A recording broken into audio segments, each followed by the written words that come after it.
અત્યારે તમને બધાને ખબર છે કે રાઘવ ચડ્ડાએ આપમાંથી બીજેપીમાં શિફ્ટ થઈ ગયો છે. એને પાર્ટી બદલી દીધી. તો આપણે પબ્લિકને પૂછીશું એમનો શું ઓપિનિયન છે.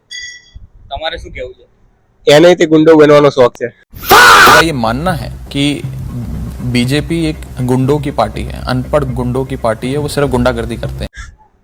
તમારે શું કહેવું? એમનો પણ અંગત સ્વાર્થ હોઈ શકે આમાં. आज तक वो रकम नहीं बनी और वो शख्स पैदा नहीं हुआ जो राघव चड्ढा को आम आदमी पार्टी को या अरविंद केजरीवाल को खरीद करे. એટલે કોઈ પાર્ટી તમારો અવાજ બદલે છે, દબાવે છે, તો તમે ચેન્જ કરો તો મારે ફેર પણ કહી શકો તમે. ડિપ્રેશન. બરાબર. તમારે શું કહેવું છે? કોઈ કેસમાં ભરાઈ ગયેલા લાગે છે અને બીજેપી બચાવે એવું લાગે છે. इस सज्जन को क्या तकलीफ है भाई? મારા ખ્યાલથી આની પાછળ પરિણીતિ ચોપરાનો હાથ હોઈ શકે. औरत का चक्कर बाबू भैया, औरत का चक्कर.